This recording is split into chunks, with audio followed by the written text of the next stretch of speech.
Welcome to the What We Remember Oscars 2018 Spectacular. I'm Bradley Jones. I'm Andrew Moldenhauer. And I'm Andy Hubert. And this isn't What We Remember. It's just us talking about the 2018 Oscars. What a spectacular year. Spectacular year. Not for movies, though. Just these last 2 months have been good. So we're going to give you a little rundown, a little spoilerino of our thoughts on what these movies are. Maybe you don't even know what these things is. What even are movies? Nobody knows. They're pictures That's that why move fast. we're here. Someday I hope we find out what they are. Maybe we this could do a podcast Sunday. about them or something. Andy. Never mind. I'm not going to tell him. Okay. We're doing that podcast. It's right now. It's happening. Oh, I didn't prepare. Also, this is our first off week, I don't know how to call it, episode. And What Remember's going to be coming with content every week, every Thursday. It's going to happen. Starting with this one of some we kind. go. We rewrite some of the films we've seen. Yep. We talk about chips. Oh yeah, that's gonna be that's the real highlight here is talking about some potato chips. We talk about whatever we want to talk about. It's going to be a fun time. Yeah. Should be good. Our producer, we fired him, and now we're just doing anything. Yeah, who cares about that guy? Yeah. We had him tied up in the basement anyway. Yeah. Force feeding him popcorn. Ooh. Your worst nightmare. Yeah, I'm glad it wasn't me. Okay. Let's talk about the 9 movies. Why are we nominating 9 It's movies? 10. I thought it was 10. 1, 2, Are you missing one? No, it's 9. It should be 10. Nuh-uh. The Shape of Water. Yeah. Lady Bird. Yeah. Get Out. Yeah. No, Get Out. Oh, okay, here I go. 3 Billboards Outside Ebbing, Missouri. Right? Is that how you say it? That's the longest title of any Yeah. movie ever. Probably not true, but close. Dunkirk. Yeah. And it's about Star Trek, I think. Yeah. Call Me By Your Name. Yeah. Phantom Thread. Yeah. Darkest Hour. Yeah. And I have The Pest written down. John Leguizamo movie. 1 stinky winky winky. 2 stinky winky winky. Think it's gonna be a that might sweep for the no. Pest. I think that might be The Post. Yes. Oh, Yeah. The So post. that's 9. I'm not missing any. Did I? I don't know. There's 9. Don't double check me. I think there's always 9. There was 10 at some point. It was 10 at some point. Okay. Because that was like Tom Hanks. I remember like Tom Hanks giving the speech. That was like back in the last time we Way had back 10 in movies was in 1963. 1958, and now we're doing it again because people stopped caring about the Oscars too much, and now we got to freshen it up. And everyone was like, "Yeah." Everyone kind of stopped. Well, I only saw 3 of these, so I'm going to talk about one Only that 3 of I Brad. saw. Brad. And it's, Which 3 did you see? I saw The Shape of Water. Okay, I did saw not see that. Get Out. I saw that. Get Out. Oh, again? Leave. I already got out. And I saw Call Me By Your Name. That's interesting. You saw 2 movies I did not see. You saw, I think, all of those are the 3 movies I did not see. Oh, I think we have them covered. You didn't see Get Out? No, I still haven't. Andy? I know. Get I just saw. out. I just saw. I just saw. I'm going to make a bold claim. I think Get Out is the best movie out It's- of all of these. Get Best Out, Pictures. Andy. I don't want to spoiler alert anything, but No, then, I'm not getting out of that one. Get Out. It I am is- not getting out of that one. It's my pick for best picture. I think it's going to take best picture this year. Is it? I haven't even seen it. And that's my pick. It's the sequel to In and Out, right? Yeah, Yeah, Inside with- Out. Inside Out. Yeah, the Pixar movie. Oh. I did think it was a sequel to In and Out. Now, was it called Get It Out? Because I think that'd be a fun title too. Get It Get Out. Get Get it out. It Out. Get It On. That was a movie that came out 2 years ago. So let's talk about The Shape of Water. Okay. Guillermo del Toro. Oh no! What did you just say? Is that it? Guillermo Oh, boy. del Taco. Oh no! I think you're just saying the food that you want right now. I do. His last movie was a Guillermo. big fat dud. What was his... The Crimson Peak? Oh, gee, I don't even know. That movie was. I don't a recognize big that name. I at don't all. even know fart what on my that's... head. what that movie's about. Guillermo del Toro is one of those weird directors where like sometimes he does like those movies that are just like insane, like Pan's Labyrinth, like incredible movies. And then he'll do, he also does Blade 2, where you're like, Which you love. I do. I love that movie, but I'm like, this is the same director. Yeah. So they're just opposite ends of the spectrum. It's sort of like it George feels like Miller he's- doing like the Babe Pig in the Madagascar City. or whatever, and then also doing Happy Max. Feet? Why not? Happy Feet, yeah. Yeah, it does feel like he's doing like a mass audience movie, and then he's doing kind of like an independent like art film, and then back to a mass audience movie, and So Blade 2 is the art That's film. the art film? Yeah. I don't think so. Is it? Are you sure? This movie's set in like the 40s, maybe? 50s? 50s? It's set in the olden times. Yeah? Yes. It's all about this lady who can't speak. Mute. Yeah. Yep. And she works at like an aquarium kind of weird It's like a government sciencey place. research facility. Yeah. Yeah. And suddenly there's this like weird creature that comes into the facility. That they got from the Amazon? Yes. Okay. This is like an X-File. Yeah. It's like they found an X-File out there. And it bites off Michael Shannon's hand, Oh, jeez. like his fingers, and then they have to go clean it up. So that's when like her intrigue gets piqued with this fishy monster. Is she just like a janitor there? 'Cause Yeah. the trailer a made it cleaning look She's like like, that. he likes to eat Her and, fingers. I like to eat Octavia fingers. We Spencer. have so much in common. Finger foods. Finger foods. Finger Maybe we'll licking go to a good. party later. And that guy who's great. Oh, yeah, that yeah. bald guy. Yeah, Tom Hanks. Richard Jenkins Richard is in this film. Jenkins. You're making that guy up. Oh, yes. Jenkins. The Visitor? Yep, the Yeah. Visitor. Oh, whoa. Okay, I actually do know Step who you're talking Brothers? about. Yeah. Step Yeah. Brothers. Yeah, he's Yeah, been yeah. on. He's a great actor. He's a good guy. Yep. He plays her neighbor, and they communicate to each other. He's like How? he does like posters for. Well, he can just read her lips. I think Okay. maybe he needs a little sign language too, because she signs to him and he can just know. So Oh, okay. he does posters for like Is this The Mist? food and creams and stuff, like advertising, like 50s Okay. advertising, Yeah. which is Yeah. always really cool. That's pretty neat. But he's on the way out. He's a little older. They're going different ways. Yeah. They're like, we need a little bit more mad I was men. gonna say, is this the sequel to Mad Men? He's also dealing with his budding homosexuality, Okay. which he's finding later in life. You I said think. budding? I think he is Budding just. se- I think he. Are you okay? That's the right. Oh, I get what you did. Why'd you do that? What is this, like a third grade thing? Can it be? I mean, can it be? Why not? Are we allowed to you. do that sometimes? But she wants to rescue the fish monster, and he's like, I don't think that's a good idea. And then he goes out and gets rejected by this dude at a diner, and he's a big jerk face. And he comes back and like, oh, I guess I'll help you save this fish person. So it's like they're trying to get this fish guy out of this facility because it's wrong to have things in prison. Blah, blah, blah, Sea World, orcas. Oh, yeah. Da-da-doo-doo. Leave the activism at home, Hollywood. There's also a lot of Hollywood like films just in the background of this movie, so it's kind of Sure, I Of the guess it time, gives too. it kind of a setting. yeah. The setting's really cool. Yeah. And the Academy loves self-referential Yeah. films. And oh films, boy. Why you wouldn't know. they? Yeah. And this is a foom with it. It's all money. They fall in love, her and the fish lady. They share a bonding experience over some eggs. They play music together. It's the perfect relationship. Yeah. Who wouldn't want to date a scaly monster man? I mean, Is it more of like a loving relationship between like two people, or is it more of like Sexual. a relationship between Two a people person that wanna and an bang. animal? No. No, People. it feels more people. They have sex. Wow, That's like the big thing in the movie. it's the cover for the DVD. Is it very like a humanoid creature? No, not quite. Have you It looks like the thing from Hellboy. Yeah, I was gonna say it looks like the fish guy from Hellboy. Or the gill monster from Creature from the Black Lagoon. Yeah, he kind of does. So it is kind of humanoid-esque. Oh yeah, Sure. yeah. And Doug Jones is in that costume, and he's awesome.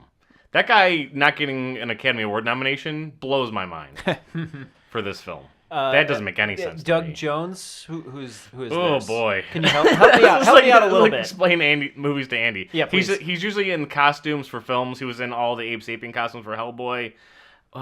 He was in the Pan's Labyrinth goat costume. Okay. If there's a skinny creature that's not a CG thing in a movie, he's in the costume. But specifically with this director. Yeah, that Okay. goes. Yeah. Mm-hmm. But he's also great. Yeah. He does great interviews and stuff. You should listen to Doug Jones Is talk. he more or less in the costume, or Yeah, all is the time. it okay? It's a real costume. It's not like a CGI. Never. Like, The only Oh, thing CG are put- like backgrounds. I was Okay. saying, yeah, it's not Guillermo's way. I love that. I can 100% respect. Everything's real. Actors can touch stuff. It's hidden in like this weird vault that they have to open and they just hang out. It's like swims around in a pool. It's a fun movie. I would love to see like some of those VFX breakdowns because I wonder if they Yeah. like it's. I'm expecting. I Maybe haven't they make seen his this, eyes but blink or I'm something. like I'm VFX. feeling it very kind of Mad Maxy where like there's a lot of visual effects, but they're just subtle things that are like laid over all the real stuff, and it works really well. I watch feel Mad like Max and that's- everything feels like it's actually happening, and a lot of it did, but I mean they still stitch a lot together and manipulate the environments, especially backgrounds. Yeah. And I think that's the right way to do it because I was gonna say too. I feel that CGI should be used more for that. For adding these like draping over like background sets to intensify them, other than like making whole characters CGI. Right. Yep. Or sets. Yeah. Like I don't want those like just feel weird unless you're just gonna go all out with it like Sky Captain or something. But Yeah. Although there is a time and a place where CGI effects were brand new and people loved to use them Yeah. because it was a new technology. yep. So if there's a plot of the film, it's that Michael Shannon, who's working for the United States government, is trying to like figure out what this thing is. And he ultimately, there's like a Russian spy that's like in the group, like also feeding out information. So you know there is a spy and you don't know who it is. So it's Oh, kind of you a know mystery who it thing? is. Oh, okay. Yeah, the movie tells you. Okay. And like it's that playing with that emotion of like animal rights in a way. It's like, should we be doing this to this creature? What should we be doing? Right. And there's the two sides of it, like her wanting to free it and them wanting to study it. Sure. And then also there's this little Russian MacGuffin in the background, like moving the plot forward. Yeah. And that's Shape of Water. Yeah. But you enjoyed it. Yeah. Yeah. Yeah. Do you like it for any other awards? I don't know if like. Oh, probably visual effects and makeup. Sure, and I can see that. costumes. I don't think it's nominated for costumes. That's baloney. 'cause There's- that costume's but they only do incredible. Yeah, they only why do would like they 3 do movies that? for the makeup and costumes or whatever. And His costume's incredible. makeup I think is going to be the Winston Churchill movie because Gary Oldman is gone. Like you don't know who he is because he becomes a big old fat guy. Yeah. A lot of prosthetics. Yeah. He's nominated for a director. I don't Yes, know if he he'll win is. that or not, but it'd be cool. He, if he he did. won for the Golden Globes, though. He Yeah. won Well, that's Best cool. Director. And I don't Don't they usually like trade that off? Like if someone wins that one, they don't win has the other one. he won? It's weird because there's 3 Best Directors in the Golden Globes, which is really strange. Or no, there's one, but there's like 3 Best Pictures Okay. options. Yeah, because like they drama, do them by comedy, count. and Yeah, other. they do it by category. Yeah, okay. But But he did win Best Director. has he won an Oscar before? Maybe Hellboy got nominated. Because the way people were talking about this one, they were kind of like, not that Pan's he was Labyrinth maybe going got to some win. stuff? I know Pan's Labyrinth got nominated for a lot, and he probably got nominated for that one. But I don't think he won for Pan's Labyrinth. I'd say Pan's Labyrinth is a stronger. It might have film than this won. At least not for It might director. have won like Best Foreign Film. Oh, yeah, That could be. Maybe. Because I'm wondering like if they're gonna like it's time for Guillermo, and this is a good I understand like this is a very good movie. Yeah, from what I it might be understand, time so- for him to win. It would have been sure. great if his last movie before this hadn't been a stinker. But other than that, Yeah. it's good. Okay. I mean, just think of who he's up against. It's probably Spielberg and Christopher Nolan, Jordan Nolan. Peele, Greta Gerwig, and Paul Thomas Anderson are also nominated. Yeah. Yeah, I It's imagine a tough field, but Yeah, I imagine he'll win. but I think my money's on him to All win. right, someone else take the reins on a movie that isn't Get Out or Calling by Your Name. Boy. Okay. What we got? What are you looking at, Andy? One that you liked. Let's do some eye time. Ooh, good luck. No, that's not nominated. Oh, what? Oh, you're right. Best picture. Oh, We're can we just not talking talk about I, we're just- Tonya? We can. We'll just talk about all the best pictures first. Yeah, Okay. We'll that's fair. leave like a scatter shot at the end of the podcast. Yeah. Okay, was I the only person that saw Phantom Thread? I believe so. Yes. Okay. Yeah, let's go on that one. Is it about sewing? That's all I know. It is about a guy who is a seamstress in 1950s London Ooh, another or 1950s something. film. Yes. Period. Gotta have period film. Yeah. Paul Thomas Anderson. Great It's- director. Very beautiful. All of his movies are very beautiful. But I'm starting to notice a pattern that most of his movies lack plot, and they're more just about the focus of the character. And that's okay sometimes. It is okay. I mean, that's his thing. basically That's what Baby he wants to Driver. Is do. like there's not a lot of plot to Baby Driver. It was all about. There's way more plot to Baby Driver than this. Oh, really? Okay. Yeah. How many cars does Daniel Day-Lewis Drive drive away. in that movie? How many Maybe donuts one does or he do? two. No donuts. It's hard to really. It was kind of difficult to grasp what was happening in the movie. So I'll give you a basic rundown. Yeah. It's 1950s. He's very posh. Lives in this upscale house with his sister, and they run this business where he has a group of women that come in and sew for celebrities or this Spanish princess that's getting married. And so it's really just about him doing that well. Is he already kind of at the top of his game when the movie starts? Yes. Okay. He's much older. Because already Daniel Day-Lewis is 60. So he's kind of like at the end of his game. And In Ender's Game. Ender's Game. And it's mostly about his relationship with this younger woman who he meets at a diner. And he kind of falls in love with her, or she falls in love with him. But like they kind of go in and out of love throughout the movie, and more or less, Is that what the plot of In and Out is? I just got it. Fools Rush In? Is that about somebody rushing into love too fast? I don't know. I just got it. Movies used to be easier to understand. When the plot of the movie was just the title of it, things were easier. Dirty Dancing. I got that Yeah, movie. he danced dirtily. I still like that phrase.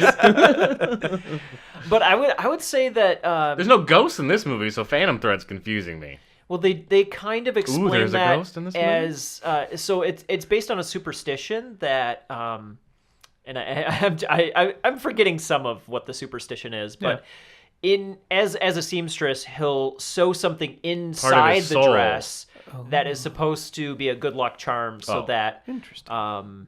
your wedding goes well and it doesn't What's the curse charm? you. What's that? What's usually the charm?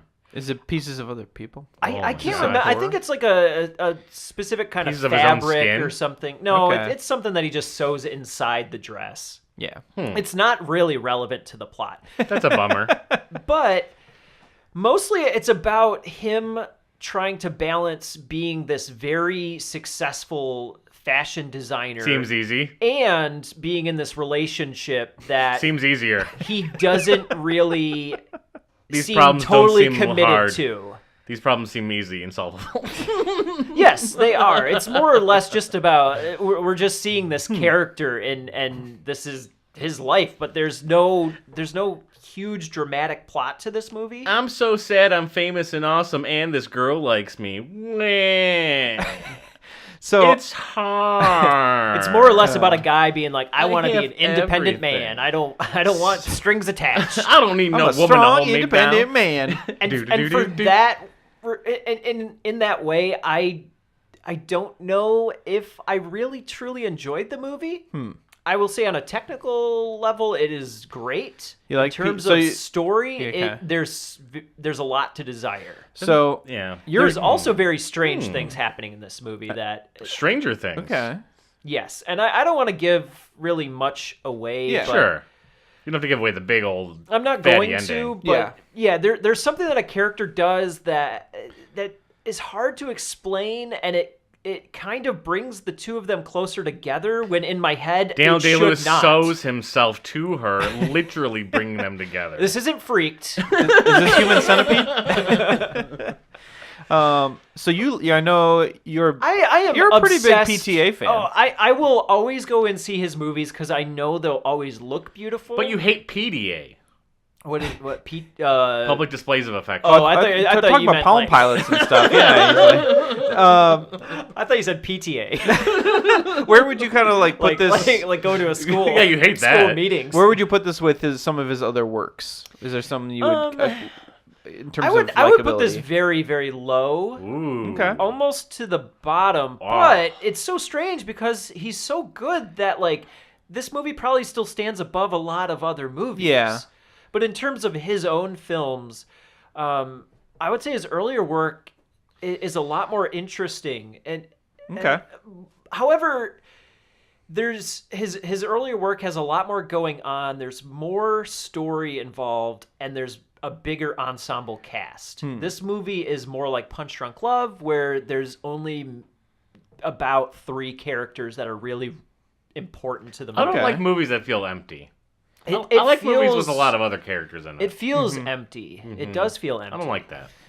But from what I understand, Paul Thomas Anderson actually kind of worked on the script with Daniel Day-Lewis. Yeah, well, my understanding is input. that Day-Lewis has gone, I think, on multiple interviews and said like his big motivation to make this movie is just that like it's always been his dream to actually be basically a seamstress. Wow. And that he plans to retire from acting completely after this movie and do that. So yeah, he's that's just going to cool. go do that. So this is That's sort of really a way interesting. to Well, because learn it. I listened to this interview that was talking about how dedicated he is when he's in a movie. There was a movie called The Boxer that he did in the mid 90s, and someone was saying he was almost to the level of being like a professional boxer. Like he trained so hard and worked at it that he could have actually gotten in the ring with a couple of maybe lightweights. Yeah.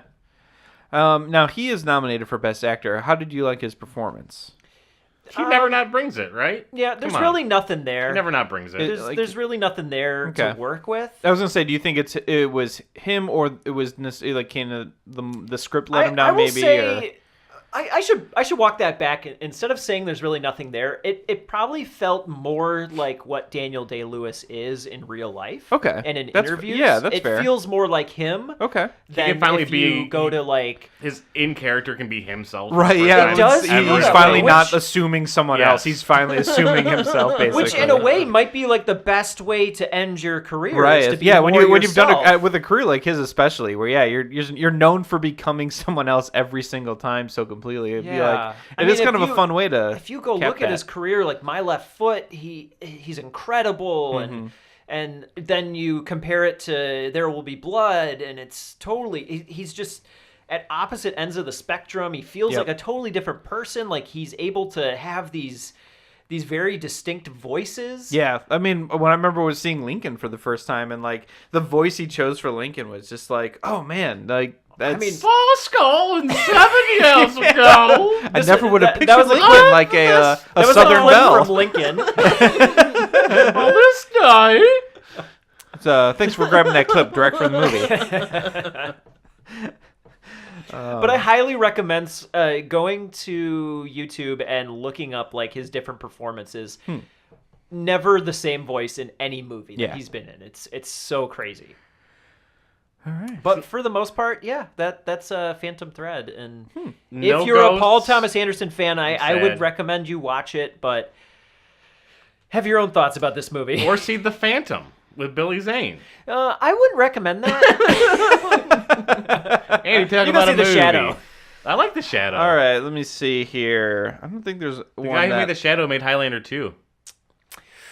Ooh, The Quickening. I don't think there's a movie here that no one else saw. I didn't see The Post. I did see The Post. Yeah, that's your That's your take the bread and reins. butter. All right, Take yeah. the... It's just I don't know if the way I would describe The Post is Hey, Mr. Postman. Wait a minute, Mr. Postman. Did they use that song in the movie? No. This movie feels. I don't necessarily Meryl know if Streep, this is the Tom movie's Hanks. fault. Yeah, this is Meryl Streep, Tom Hanks. It's the story of the Washington Post and indirectly the New York Times in publishing the Pentagon Papers in like 70, 71. Do you know?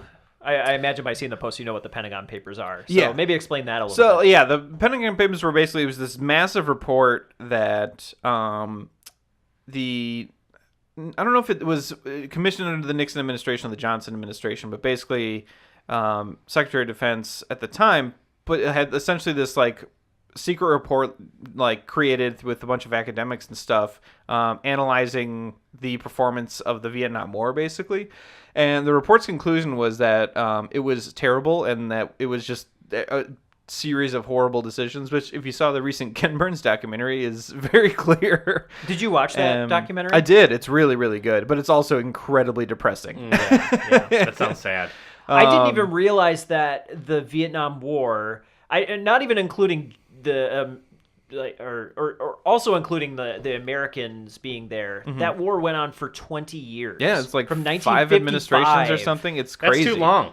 Yeah. That's too long It's to have insane. a war. Well, we say that, but we're still. Hey.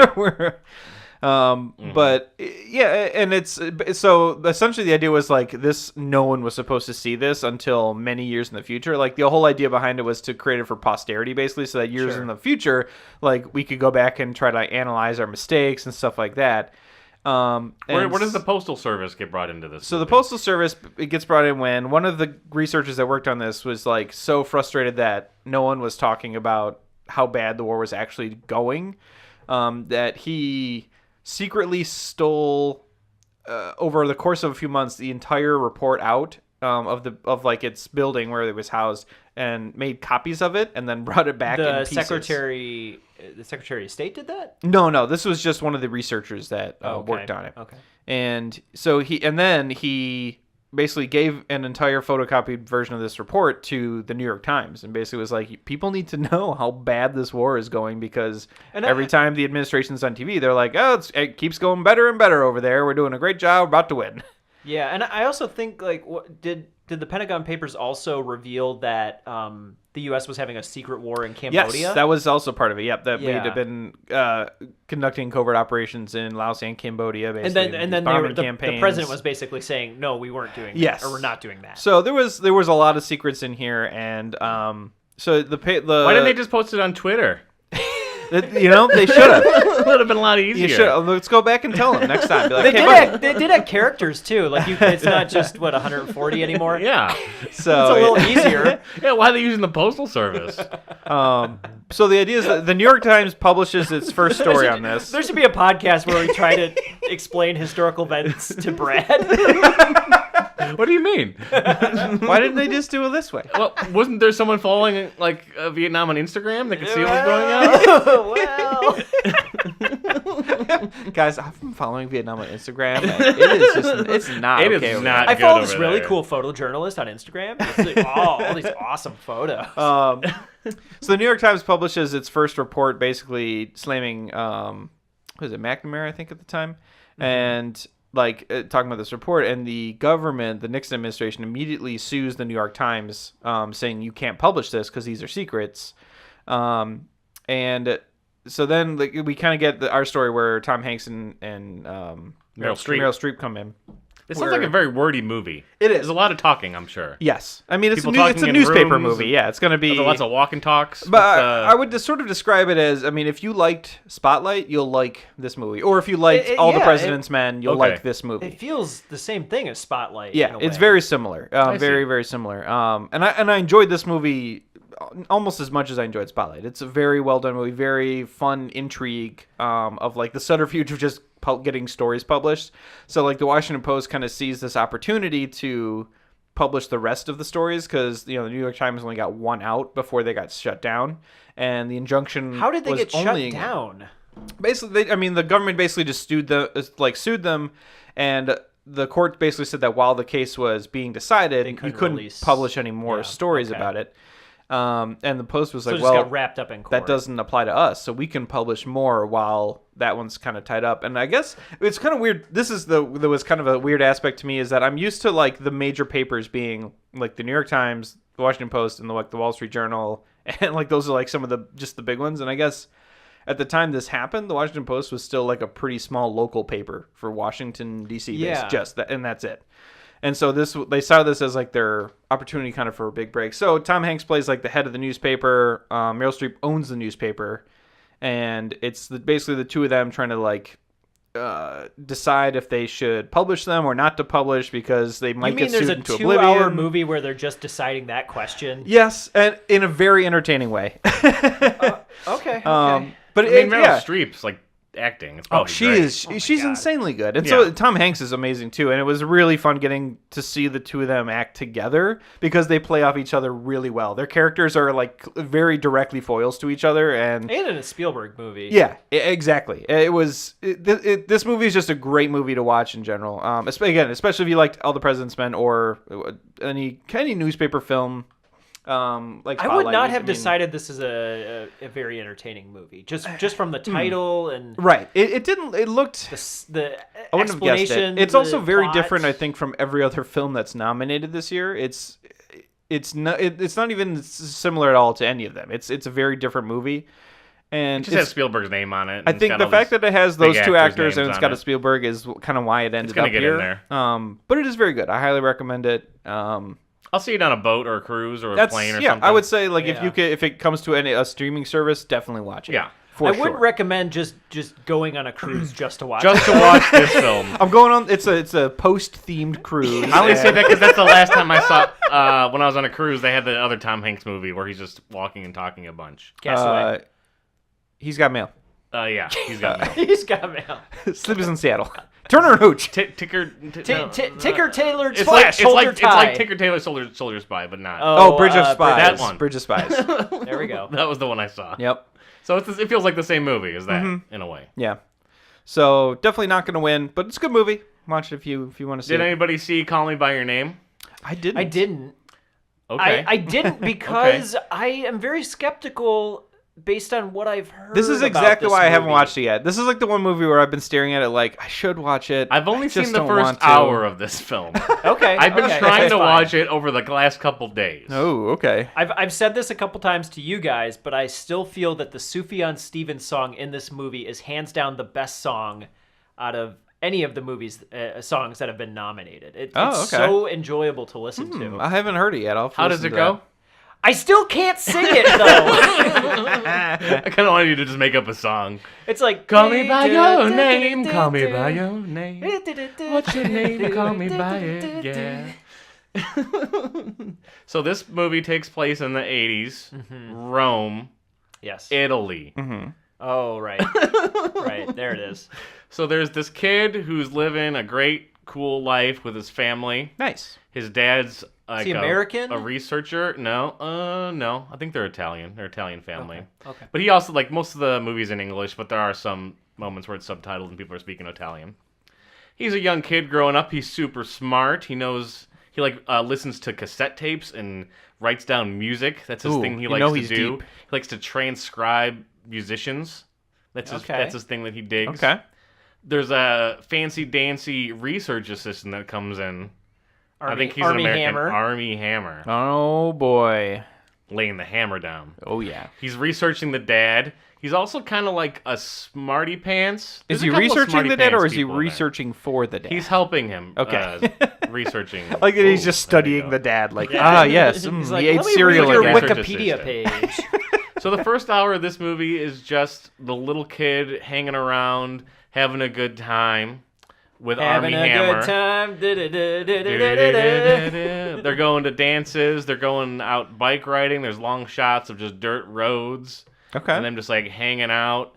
And suddenly this little kid starts to have this infatuation with Army Hammer. Oh. He sees his butt. Army Hammer's like changing in his room and he catches a glimpse of that army butt. And Okay. he's like, oh, there's something here that I'm... Okay, to be fair, interested in. we would all think that if we saw Army Hammer's butt. I don't. This isn't.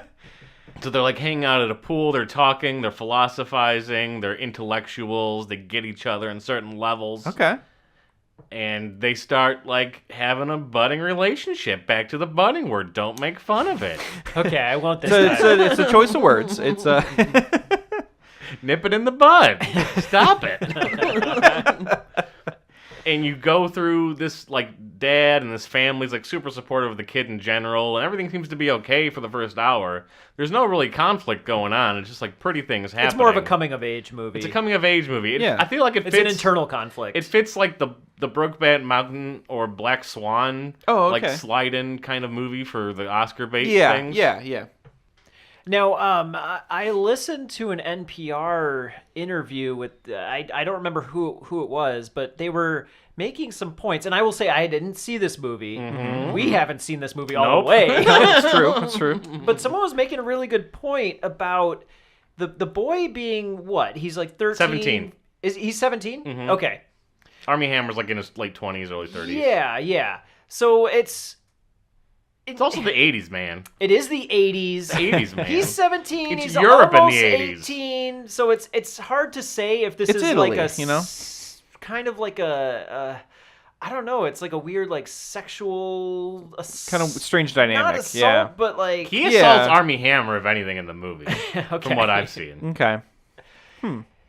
Yeah, everyone, like, I've heard good things about this film, and it was nominated, but it never interested me enough to It's just see this like meandering film in the the Italian countryside in the 80s. I mean, I'm more of a thriller person, I guess. The song. Yeah. I know what you meant. Yeah. So maybe something cool happens in the last hour where it gets really tense or something. Dinosaurs show up. You missed the good part. Who knows? But everyone seems to be on board and like super friendly and great, and like his parents are supportive. There's not really any conflict. It's kind of the Almost Famous controversy. situation. Yeah. Mm-mm. Yeah.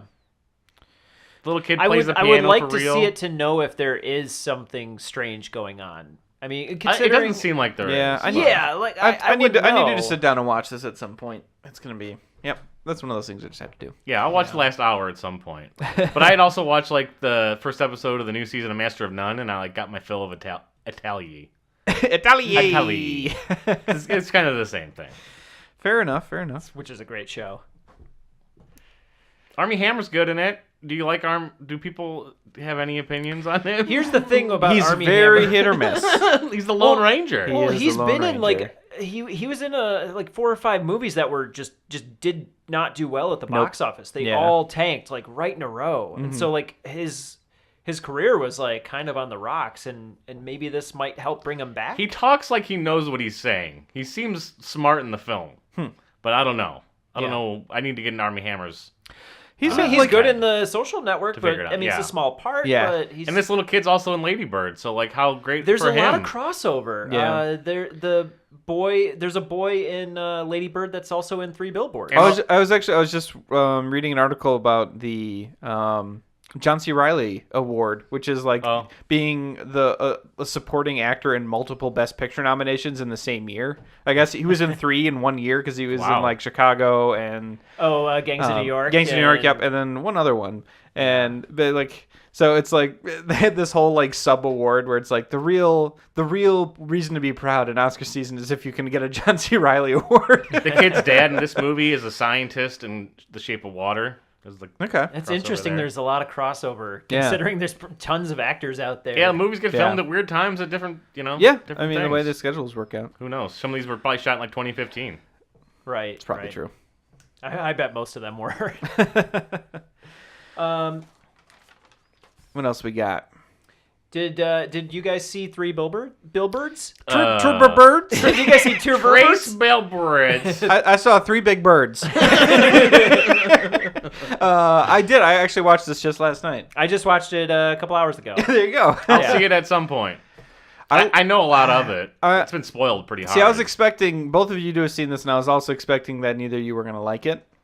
I really don't know how I felt about this I movie. liked this movie a lot, but I don't know why. I feel like this is the one that's this one expected has to win. This one has Am a I lot wrong? of controversy too. Yeah, that's true. Is it the front runner? I think Frances McDormand is definitely McDormand is definitely the front runner for Best Actress. Yeah, and then it did it win Best Drama? I think it won Best Drama at the Golden Globes. Okay. So it might be in a way a front runner, but the Golden Globes come first, and then the Oscars come after. So sometimes there's like some change. Well, and there's also like what was it? Also, society's a little different now between like the last. Yeah. month or Oh yeah, so. it can change month to month. Yeah. That's and then who's the deputy? Sam Rockwell. Sam Rockwell, of course. Yes. I only just recently saw Moon, by the way, which he is amazing. Wow. He's good. He's really Where have good you in that. been? I know. This is yeah. I got a big dose of this from everybody that's been hearing. I have. You got to watch those Kevin Spacey movies while you still can. Yeah. They'll be gone soon. But he's nominated for Best Supporting. Yes. Which is his character is like. He's supposed to be. His character has a lot of controversy. Yeah. Yes. He's basically just like an idiot racist character. Yeah, he's very dumb. Does and the movie very take place in the racist. present day? It does. Yeah, but it's maybe within the last couple years. last couple years, yeah. But it's also That's present in day. like a rural Missouri. Wait, it takes place in Missouri? No. Are there 3 billboards in this film? There can't be. Is it outside Ebbing? I don't. No, it's inside Ebbing. I don't think the story holds up, and by story I mean the title. Did Frances McDormand only pick movies that have like the name of a city in them? Yeah. Fargo. And this movie feels very Coen Brothers. I think. I'm surprised they didn't direct it. I was surprised when I was watching it. I was like, "Are we sure this isn't?" I will say it feels like it a little bit, but it doesn't quite have the comedic tone that they have. I would definitely. It tries to, and it does work in some scenes. I did laugh, but it's Sam Rockwell's character is very interesting. Yes, yeah, I would agree. And it's very interesting that he won Best Supporting Actor, considering that he is a very racist cop. He's a very unlikable character. Very unlikable, and I don't even know when they try to redeem him. Yeah. I don't really think they actually did redeem him. No, and I think it's kind of important to say that they don't necessarily. Yeah. Like it's one of those things where there's almost character growth, but at the same time there almost isn't, and that's a deliberate choice. I think. I don't think it was that they failed at developing his character. I think he was supposed to be like and like now he has his redemption, but not really, because he's still kind of so I don't know. He's racist throughout the entire movie, but I don't think he gets redeemed. I think what actually happens is he gets a piece of information that makes him choose to do the right thing. Yeah, and which doesn't really mean that he's not racist anymore or he's a better person. Yes. He's just doing a moral thing. So what's a rundown of this film? It's about like a kid who gets shot or something like that? There's a serious event that happens. The movie starts with Frances McDormand setting up the billboards. Her daughter has already been killed. So her daughter was raped or murdered. Raped and murdered while she was dying, and then set on fire. And that is the situation. That's rough. Yeah. Yes, this happens before the movie starts. So it's been a couple months later, and the police have done nothing. However, there really isn't any evidence. They didn't really have anything to go on. They just found a body. Yeah, they don't have anything to work with. They have no DNA, no fingerprints, nothing.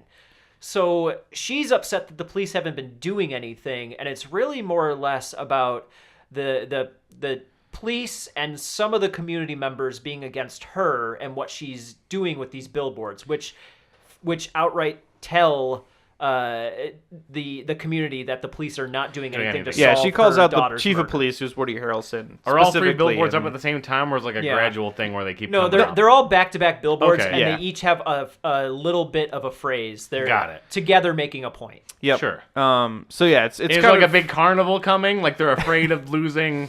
Is there any sort of like impending thing? Like these people are coming into town. We gotta get this lady's billboards down. I know. Okay. They're just embarrassed of their town. Like they don't want other people to see these things. Well, she's calling out the chief of police, and which a lot of people in town like him. But it's a small town, so like everyone's like everyone knows each other. Yeah, right? and then when they get mad at one person, they're like the whole town hates you now, basically. Yeah. The town is more or less on the police's side. Boo. Does it get resolved in the end? You don't tell me like.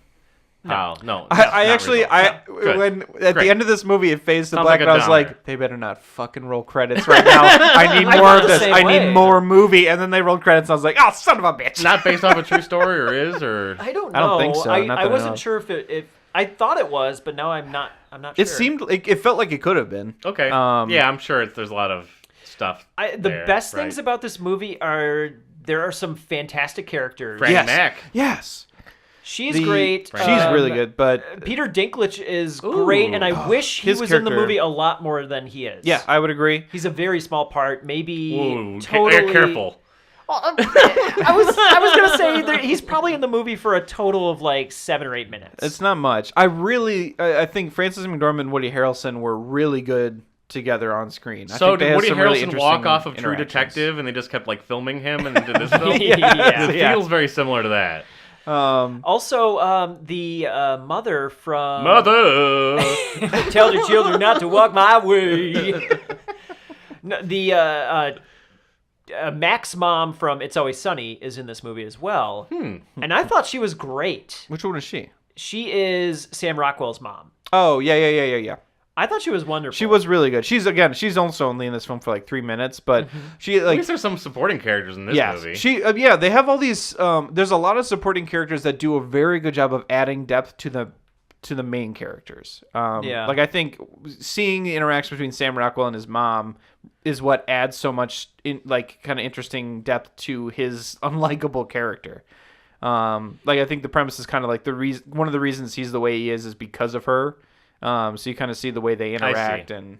But there's also some of the characters are doing some very outlandish things. Yes.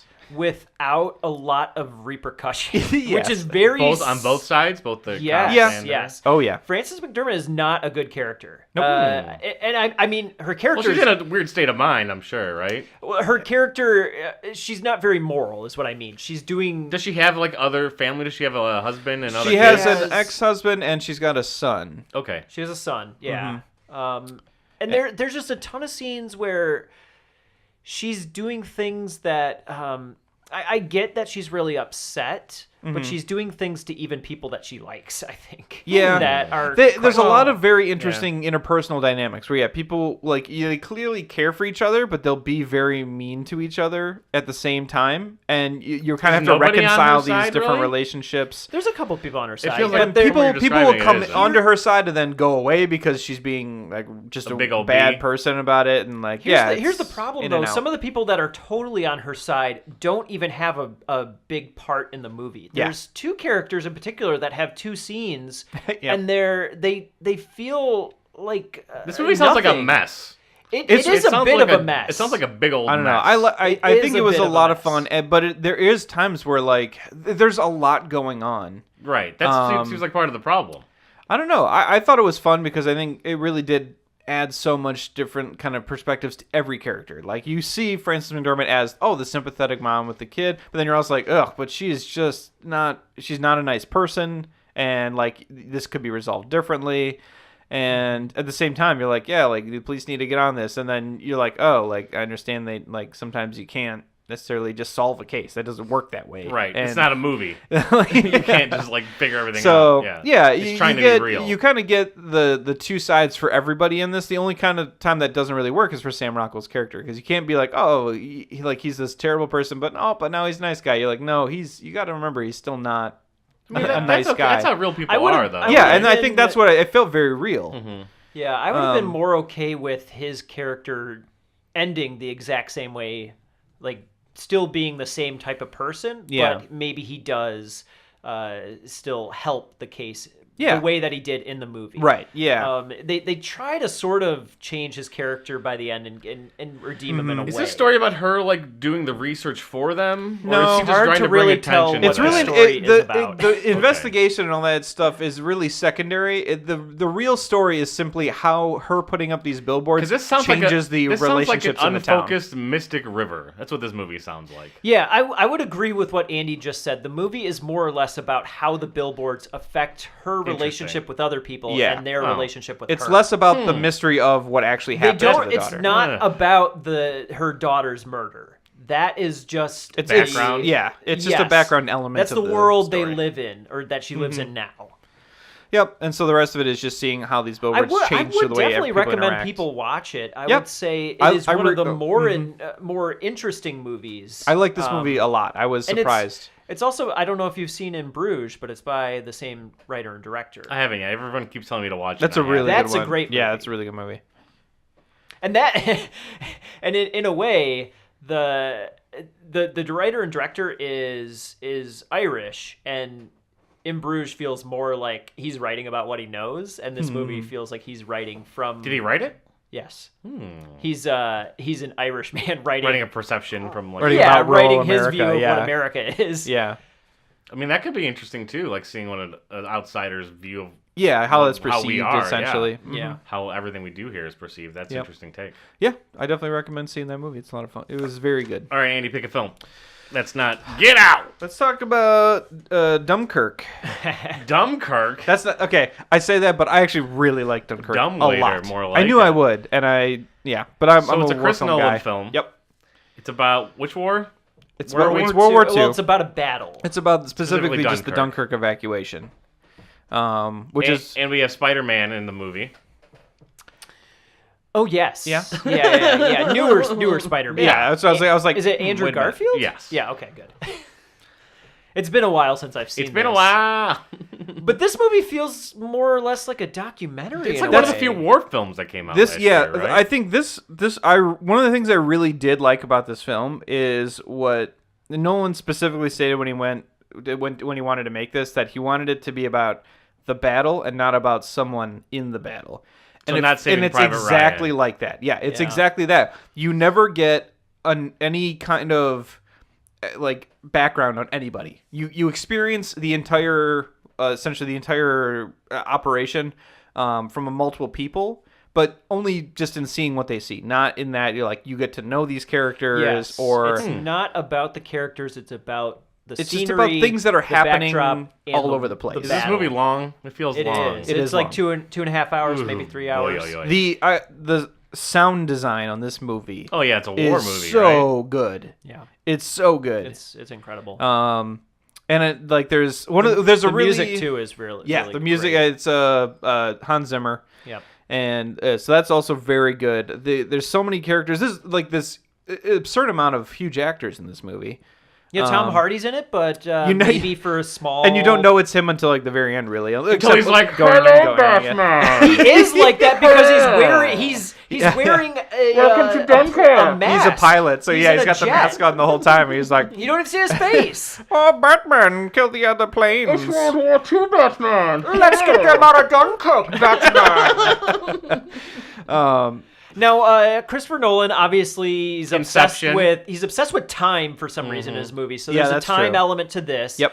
Where as the movie's starting, there's 3 titles that come up that explain that whenever you see a scene in the sky, it takes place over the course of an hour. Oh, I wanted to do learning. Whenever I don't have you to see write a stuff. scene Do I that have to takes take notes? place It was funny on 'cause- land, it's over the course of It's like a couple days or yeah, something. I And think it's when like a day and a half. Oh no, sort no. of. When it's on land, it's a week, and when it's yeah. by sea, it's over the course of a day. I didn't What about catch when this it's at in first. space? Like I just saw the timestamps in the beginning. Time doesn't and- exist in space. Yeah, I saw the timestamps in the beginning, and I was like, okay, and then it stopped doing them, and I didn't pay And that you had much to try to attention. keep So all of a sudden, track. I was like, oh crap! I have to like all of a sudden Yeah. I clicked. I was like, oh, these are definitely not happening all at the same time because they cut between these stories, and again, once you understand that, it makes like it's not. It's a little weird to follow, but it I is. liked it a lot. It takes It's a you weird about, way to tell the story. I would say it took me almost an hour to really follow Yeah. this timeline. And it's kind of neat because every so often these different timelines intersect with each other, and Yeah.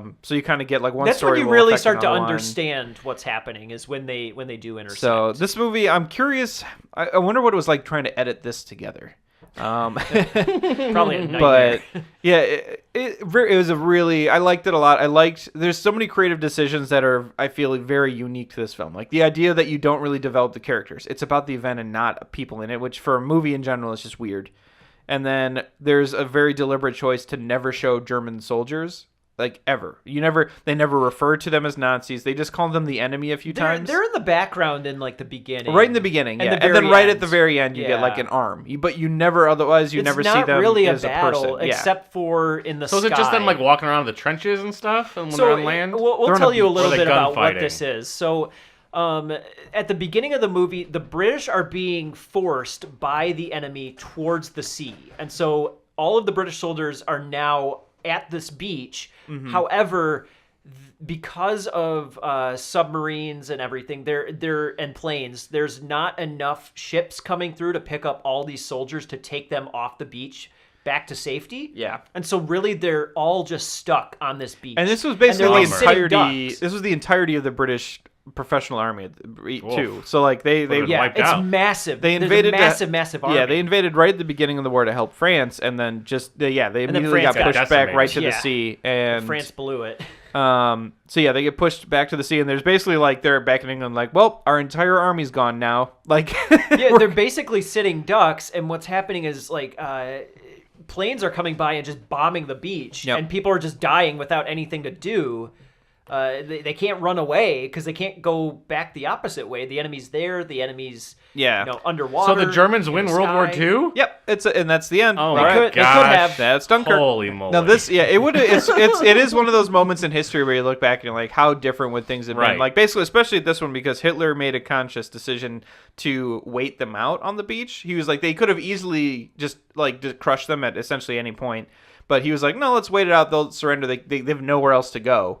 And like we'll get But they them. just don't like surrender, huh? we'll go get them in like a couple of days if they still haven't surrendered officially yet. The Battle of And- Thermopylae. kind What is- of. I what- mean, what is that? That's That's 300. Oh.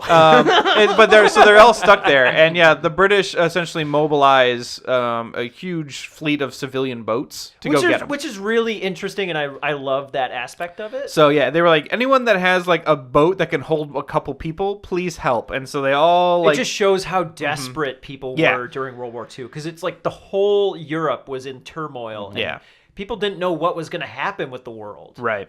All this talk is making me want to play Red Alert. Yes. Really bad. Yes. Tiberian Sun. Yeah, that's all I want to play right now. Yep. So who wins? I think. I'm trying to think. They get off the beach. They get off the beach? Yeah, that sounds right. Sort of. And then they end up like evacuating nearly almost the entire British army. Like, what's the coolest scene in the movie? Like submarines coming out of the water? What's the thing? There's some very interesting. What's the super sweet scene? I would say some of the scenes in the sky. Yeah, the plane scenes are my favorites, but I like plane battles in general. There's a really good scene where a plane goes down and you think this guy is going to drown. He's like trapped plane in it, and he can't get out. Like Goose. There's a really cool scene. It is exactly like Goose. He gets Goose. It's exactly like Top Gun. Yeah. There's a really it's cool... very intense because the Hans Zimmer soundtrack right behind it is like playing this ticking with Danger clock. Zone. Right behind it. Yeah. There's gotta be a cut like that. That scene's so much fun because it's an extremely long scene. Like, they never cut away, and you see, like, this guy's just getting increasingly desperate in trying to get out of his plane. Yeah, you literally see it in real time. Right in the ocean. It's intense. There's a really cool one where they're on a boat with a bunch of sailors that are or a bunch of soldiers that are actually getting transported away, and then the boat gets bombed or torpedoed and starts to sink. And you're inside the boat with them when it hits, and it's like chaos, and it's just water's flooding, and everyone's about to drown. And this movie's making me sound anxious. It's a real intense. It does film. that to you. Yeah, it's real intense. I'm getting anxiety. When this I haven't even seen it. Boat gets bombed, like it floods with water within a matter of like seconds. And there's things I never thought about, like they're inside and the boat gets bombed essentially, and the power to the boat essentially gets knocked out from the bomb, which means the entire inside of the boat is pitch black. So now you're in a room, you're pitch black, you have no idea how to even get out if you could see where to go. And it's just filling with water super fast, and you can like sense panic in this room. It's a very intense film. Another scene that's fantastic. A bunch of soldiers find a boat that is basically stranded on the beach because the tide has gone out, and they decide to get in the boat just to get cover because they have nowhere else to go basically, and then they don't know who it is, but someone just starts shooting into the boat. Yep. Like where like these 8 people are and they're stuck, like hiding and in there. Can't get out. Yeah. Because if they get out, they're gonna get shot. They know. Yeah, the boat's like right at the edge of where the Germans are. So they know like the Germans, and they're like, I wonder if they're looking at the boat, and like as they're wondering this, it starts like someone just starts shooting it like just every for so fun. often. Yeah, just for like fun. Yep. And like so now they're like, oh, we can't leave now. Like we're in this boat, and they just have to wait for the tide to come in to try and escape with the boat, and it's like this really intense waiting scene where like. They're all these soldiers are interacting with each other and like starting to almost turn on each other in panic in a way, and it's really good. I would say though, if you want to see this movie, you've already kind of missed the boat. This movie you should have seen it. Needed to be seen in theaters. Absolutely. Yeah. I'll watch it on my iPhone. Oh, okay, yeah, no problem. That'll be fine. I'll turn the volume up loud enough. It's good. Get the VHS. Yeah, when it comes out. I'll copy my iPod to the. I'll tape it with my VHS camcorder and then watch that tape. Yeah. The way Chris Nolan wanted it to be watched. Yeah, this needed to be seen in theaters, I think. Yeah, and I think Chris Nolan wants you to. Oh yeah, well I mean he shot most of this with IMAX cameras. Right. Like one of the big stories was like they crashed like a replica World War II plane with an IMAX camera on purpose, and it's like you. They're like, here's $1 million, just go burn it. Yep. The other thing too that I'm gonna put this out there. I think this movie has no replay value. Ooh, that might be true. I feel that way about a lot of war films. I was actually thinking about rewatching this, and I'm kind of curious. I might try it just to see how it plays out if I don't know what's about to happen. Yeah, I think because there's no main character in this movie, and there's no one to grab onto. Yeah, it doesn't really have that replay. There's no Band of Brothers. It's a fantastic movie. It's very fun to watch. Yeah, I wouldn't watch it again. Yeah, I think they might be right. Well, how about you guys get out? Oh my god! Because I haven't made that joke yet. So Andy, you I have not seen. You this haven't yet. seen I it? It's been know. out forever. I know, and it's I like just even been Andy, out for get a out. rental. I just saw Black Panther, and David, the lead from this is also in that, and he's amazing. And so after watching Black Panther, I was like, okay, Is I he? have to see Get Out. Yeah, David Yeah, Aida yes. Who does he play? in Black Panther. Yeah. don't He's know. the leader of He's the the farm other tribes Black with the Panther. blue blankets, the shields. Okay. Okay. I haven't seen it. I don't Okay. know. He sides Huh. with the American. Yeah. Huh. This I just know movie's him from great. Black Mirror. That's all I know him from Black Yeah. Mirror. I need to see And this. So bad. Jordan It's- Peele said when he saw that episode of Black Mirror, he was like, "This is the guy I want to I mean, that's a great episode. It is fantastic. I would want to work with him. Yeah. I haven't brought myself to watch Black Mirror. I know You I get need to. out, Andy. I can't. I know it's gonna be depressing and intense, and I'm like, out. It's the Twilight know it's Zone so good. for us. It is. Yeah, I There's know, only and like I know 9 I need episodes to. too, so it's great. Yeah, And there's so many great actors in it that are like famous in movies now. There's definitely like a Hollywood buzz to like steal actors from Black Mirror. Yeah, I hadn't for thought about it, but I films. think Andy's It's comment is happening. exactly accurate. It is kind of the Twilight Zone of our time right now because you're yeah. getting all these. I bet there's going to be a bunch of cameos. Like, well, people are going to watch this show in the future and be like, "Oh, look, it's them before they were huge." Yeah. One of those situations. There was a girl from Black Panther that was also in another Black Mirror. That's where I thought you were going too. Oh, She's great. She plays the sister. yeah. Okay. Annie hasn't seen Black Panther. Get Out, a movie that I thought was a comedy film when I saw the trailer. Well, What? I never thought that Jordan impression. Peele was making it. Well, here's the and there was a thing, bunch though. of terrible Wayne's brother like You're busy watching Paranormal You went and saw Activity Keanu movies. the week before you Yeah. saw Keanu. like I didn't expect it to be this real thing.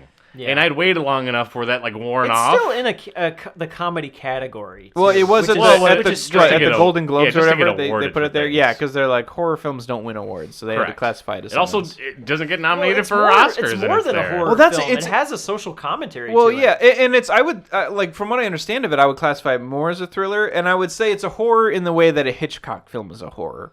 It's not like a horror film the way the '90s redefined. I don't horror know. films, There's I some think. horror, definitely like straight up horror moments in this movie. Okay, I mean, again, I'm There's saying a all this lot of from not having tension. seen it, but Yeah, I think mostly the movie's just the tension is about the main character and us kind of being the main character because we're following him Mm-hmm. as he starts to understand what's happening. The tension is just there's something weird going I would on also and say it's there's- hard to yeah. explain. Well, it's not. It's in a way hard to explain, but there's also no surprises in the film. Mm-hmm. It doesn't like twist and turn you anyway. It gives you what you expect and it delivers. okay. I'll say that much. Yeah. You think like these things are happening and things are weird, and they are happening and they are weird. Yeah. Maybe they like take a different way of what you think they were gonna do. Which makes sense because Yeah. like Let's just people spoil go the by their entire film. gut. People are afraid to talk about the spoilers, but it's been long enough. I know Annie hasn't seen it yet. No. Do you want us to So spoil it for you? I Andy? cannot spoil it for you if you want to, but it's obvious the things that happen in the film. Don't spoil it for me. Okay, don't spoil it for you. Okay.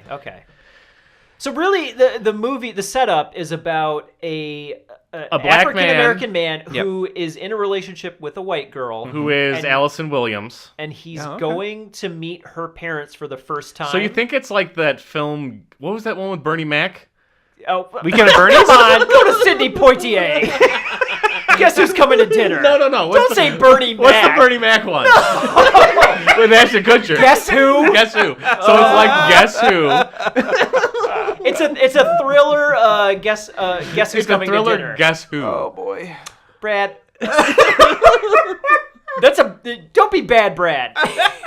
It's that new movie. That's a Brad comparison. Where Michael Cranston has a daughter and like James Franco's dating her. Remember that my movie that just God. came out? No, nobody remembers. What was that movie. called? Daddy's Day Daddy's- or something? Oh Jesus, that's a terrible name for a movie. I don't know if that's not the name. It's that film. Daddy's Home. Where you think that it's just like well, I don't Meet know what the parents, you think. but It's with me- a yeah. racial tension. with racial tension, but also horror elements. Yeah, the movie's all about like racial tensions, Mm-hmm. white and black in America.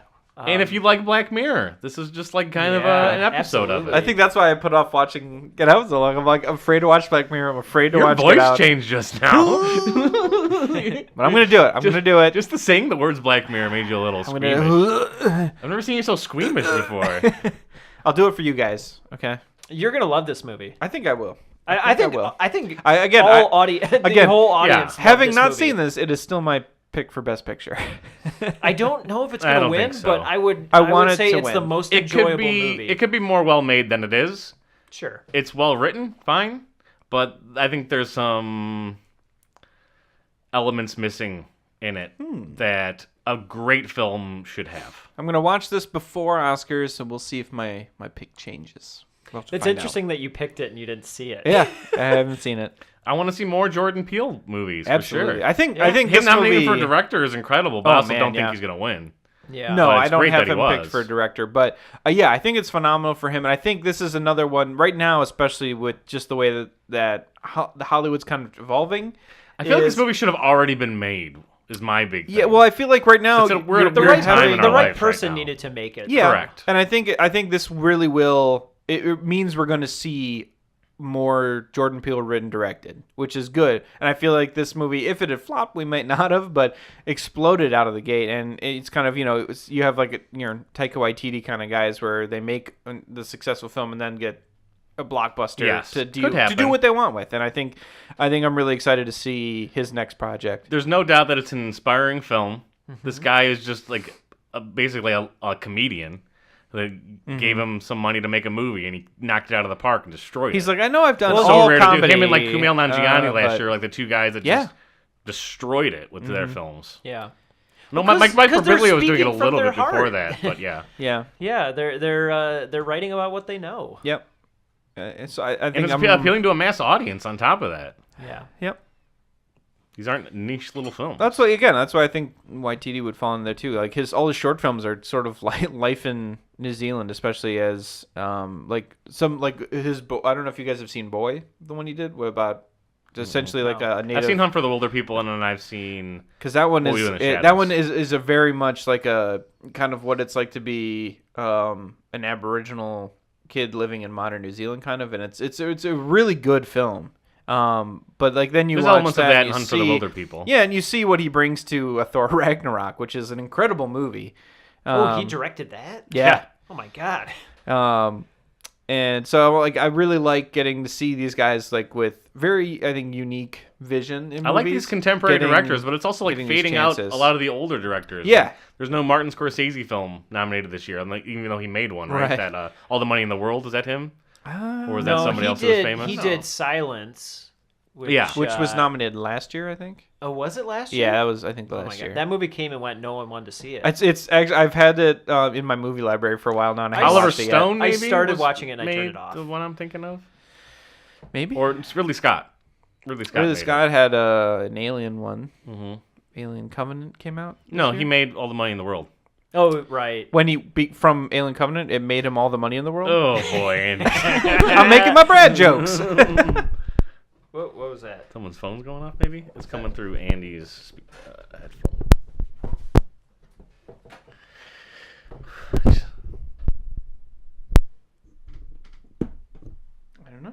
I don't We know. caught it. that little bit. All right, what other movies we got going on? What is happening? Is that mine? Is my watch maybe? I think that was it. Oh, yeah, if you got a text on your phone, it also No. came through your watch. It's still going. Oh, I'm moving my thing. Oh. We got Lady Bird. Yeah, Lady Bird is the last There's, one. no, we also didn't talk about Darkest Hour. Darkest Hour. Oh, Darkest Hour. Yeah, so I did watch you watch? maybe 20 minutes of it, and then I This is the I Gary will Oldman admit film? I turned it This off. is the Gary Oldman Oscar vehicle, is what this movie is. What? Tell me who made it and why does it exist and what is It it was about? made to give Gary Oldman an Oscar. It feels that way. Didn't he get nominated for Bram Stoker? Was that his I don't last know. like? Yeah, he got nomination? nominated for Tinker Tailor Soldier Spy, and he should have won. I'm really upset. I'm still mad that he didn't. And I think this movie was made as like he's getting a Leo Oscar this year, one? where he's like they're like, we should have given you the Oscar that year. Here's your Oscar for this one. Yeah. Did we give Rickman an Oscar before he passed away, or did we miss the boat on him? I don't know. That's a good question, actually. I think we missed the boat. We might have missed the boat. Bummer. Let's not miss the boat on Oldman. No, yeah, Oldman's getting it for this one. This is the Old Man in the sure. Sea. Give it to him. This is like I think I described it. I don't know if I may described it any this way, but I feel is this like the King's Speech movie of this category? This is like it's that's in how the I same see time. it. Yeah. It's like a discount Lincoln meeting the King's Speech. Oh. Like that's this movie. Okay. Where it's very clearly like this biopic of a brief. It kind of pairs with Dunkirk in a way because it's about almost it's like the weeks leading up to Dunkirk is what the time period this movie takes place over. So what are the only present time films? Get Out and Billboards? Yeah. Everything else is in the past, huh? Yeah. We're obsessed with the past here. That is interesting. Kind of interesting. Yeah. Come on, Because people. even Get Lady with Bird it. takes place in 2002. Yeah. Really? Wow. It does. Get with it. We can't make a contemporary film. That's people want to think is Oscar. Yeah. It's okay. There's nothing wrong with that. I'm just pointing a fact There's plenty out. of movies Just that pointing take out a place fact. today. Yeah. Yeah. So Oldman, yeah. All the Oscar movies have to be set in the past. That's yeah, how they you do. so that's the formula. That's how you win it. Yeah. Get a famous actor, get a famous director, put it in the past. Yep. But yeah, this movie feels it's Oldman is amazing as What is Winston going on in Churchill. this film? It's basically Why is this the happening? That's government. why I turned it off because I couldn't tell. The Chamberlain government in Oh, England boy, I'm falling asleep. has essentially fallen. Basically, Chamberlain was like all about appeasement, trying to be like, oh, if we're just nice to Hitler, he'll leave us alone, and thus Hitler took over most of Europe. And so it's at the point where people are finally fed up with it. So he gets voted out of power, and they basically they put Winston Churchill in as prime minister. I feel like you're just describing like a history lesson. Well, this is like the Where first. does the this movie is the first happen? 10 I minutes mean, of the movie. Brad, did you like the movie Lincoln? Because it's No. what? Brad, get out of here. That movie's great. It's okay. But yeah, so they bring him in. I like King's Speech because he swore a lot. That was fun. He was swearing all the time. Oh boy. But it's sort of how Winston Churchill comes in to handle this crisis. Like he was sort of handed this with the assumption that whoever had to deal with this crisis was going to be politically toxic for a while because it was like considered kind of no win in a way. Sure. And Because you have to declare war. I don't remember who it is. There's another guy that was in I think the Labour Party at the time. I'm not sure. British have like 100 political parties. But there was like everyone assumed he would be the next prime minister, and he deferred and brought in Churchill instead, specifically because he didn't want to have to deal with the events that were happening then, because he's like, I know if I do, I'm not going to be prime minister in the future. So it's sort of like everyone keeps pushing Churchill to continue to look for peace instead of pushing for war, because they all still remember World War I. They don't want to deal with that again. I mean, that was like 5 years ago, people. Come on. Get over it. And so he's trying to figure out what he's going to do, and trying to appease multiple sides all at the same time and navigate these political waters where basically after they bring him in as prime minister, they all are like, ooh, this was a bad idea. We should really force him out of office Winston Churchill? Yeah. Oh, wow. They're like, we should really force him back out of office immediately But because we people don't like loved him. him. That was the whole Eventually. the whole thing, Eventually, right? they loved him. Aw. The events in this movie essentially are what kind of gave him this cult status for a long time in England. So, what year does this movie take place? Because I could not figure that 39? out. Is it 39? I think it's 39. Okay. Yeah, and they had to declare war on Germany because they were basically invading other countries. They invaded Czechoslovakia. Well, yeah, and again, this was taking place during the events of Dunkirk, so they were also thinking, we need to sue for peace with Hitler basically before he kills all of our troops. Their point was if we ask Hitler really nicely, he'll probably let us still be England even while he takes over the rest of Europe, and they'll probably be fine. And so British wanted to join with Hitler? No, they were basically okay with him invading. They were okay with Austria. him. They were just letting him. Yeah, they were have like, it. okay, you can have mainland Europe, just let us alone. And again, he was because they didn't want to get into another giant world war. Yeah, and again, there was immense pressure to just not have their entire army killed. It's 300,000 I'm starting men. to dislike the British. Well, they're in a very tough position. The Chamberlain government gets a But lot also of that crap. American Some of which is Revolution. deserved, but it was a real tough position for You're them. so bitter about I'm that. going back to that one. And the War of 1812. I'm so mad about that. These British. Where do Those they get guys. off? Yeah. So yeah, I mean it's a political intrigue film. It's But if you already know your history, you don't need to see it. no, I would say this is a film that like if you want to see Gary Oldman Act like Winston act Churchill. like amazing, Is it more or less just a biopic, like giving glory to Winston Churchill the same way Lincoln was just giving glory to Abraham yes, Lincoln? which it also feels kind of weird because especially right now there's a big kind of I don't want to say revisionist, I think that's the wrong word, but people are taking a very different view of Churchill in the modern day where you're like, ugh, he did a lot of things that weren't okay. He made bad decisions and just kind of bumbled his way into a lot of stuff and was very good at blaming others. It's gotta be hard to be a prime minister. Like at the end of this movie, I thought the last 20 minutes of this movie really let down the preceding movie. Oh, because the first 20 minutes got Andy out of the film. The last 20 minutes, it just gets real sappy. Like there's this, I feel fine spoiling this, but there's a moment where he like just gets out of his car halfway to like addressing Parliament about like seeking some surrender terms with Hitler, and just like, you know what, I'm just gonna get out of my car and take the subway. And then he gets on the subway and it's full of regular British folks, and he's like, tell me, British people, what do you think we should do? And they're all like, we should fight the Germans. And he's like, I'm gonna fight the Germans. And then he goes and gives a speech like somewhere else that he's like not gonna sue for peace now. And it felt very contrived, and I'm like, how can you sue for peace? You just, I mean, there was a quest for peace. I mean, in Superman the term 4. is just sue for when you're asking for surrender terms. Basically, like it's called just suing for peace. It's not actually like a lawsuit or something. You're just basically asking for the terms of surrender. Essentially, is there going to be a moment like that in our nation where Donald Trump's on a subway and that's what the No. Americans do? And then he would and then never go on a subway. Yeah, that's true. Would he go into a subway and get a sandwich? He would buy his own golden he subway, would tell someone to and go then get him his sub. Maybe there'll be a moment like that when they make the Trump movie. It would be him in the White House Yeah. demanding someone get him Subway 60 for years dinner. from now, in Trump's future, this movie's going to get made about him. That Society's Gary Oldman is going to be him. Yeah. Win the Oscar. If anything, in like 5 years, Oliver Stone's going to be like, I already got an idea for a Trump movie. Yeah, I bet he's making one now. Probably. I mean, he made W like the year that's after. true. Yeah. Or was it in the same year that he was came president? really Might have been. fast. It Yeah. did. It was real quick. It was in his last year as president. Yeah. Yeah, this was an okay movie. I would watch it if you want to see Gary Oldman be very good, but it's a skippable film. I don't know. And I skipped it. I did too. I'm surprised. I tried. I'm surprised it got a Best Picture nomination. Honestly, Let's get on to the movie that I wanted to see the most and didn't. Lady Bird. That You didn't one. see Lady Bird? No. Not about Lady Bird Johnson. I wanted to Big see surprise it. to The me. trailer looked great.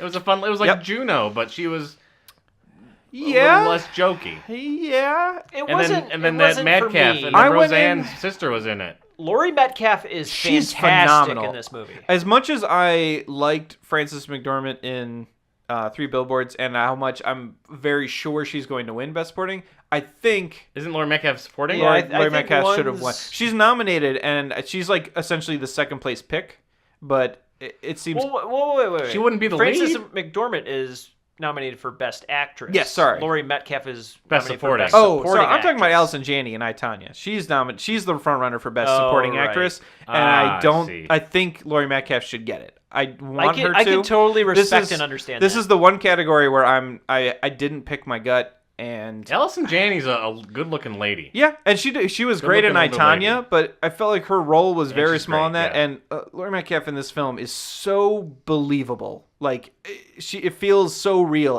All the interactions that she's having in this movie, and Yeah. it was really interesting to watch. I thought I had a real good time getting involved in the story. I think because she was the good at characters pulling in this movie feel a lot more real. They do. than most of the this, other movies. This feels like I don't know. Growing up, like we were in high school, and essentially when this film took place, like it feels like that.